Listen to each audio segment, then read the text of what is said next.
পার্টে আমরা এটা দেখিয়েছিলাম। এবার আমরা পদ্মা নদী স্টার্ট করি।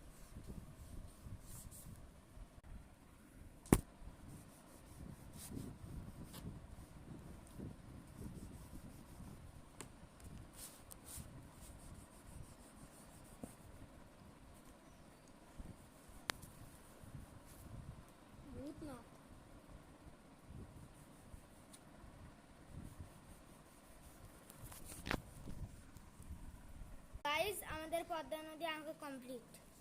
পাতাগুলো উড়ে যাচ্ছে, আপনাদের লুকটা দেখিয়ে দিলাম। তো বন্ধুরা, আমরা লাস্ট খাম্বাটাও এঁকে নেব। বন্ধুরা, এবার আমরা বীজের রাস্তাটা এঁকে নেব। গাইস, আমাদের রাস্তা আঁকা এতটা কমপ্লিট। বন্ধুরা, আমার ছবিটা আঁকা অনেকটাই কমপ্লিট। আজকের ভিডিওটা দিতে পারলাম না, তো লাইক করবেন, সাবস্ক্রাইব করবেন, শেয়ার করবেন এবং ভালো লাগলে কমেন্টও করবেন। ধন্যবাদ।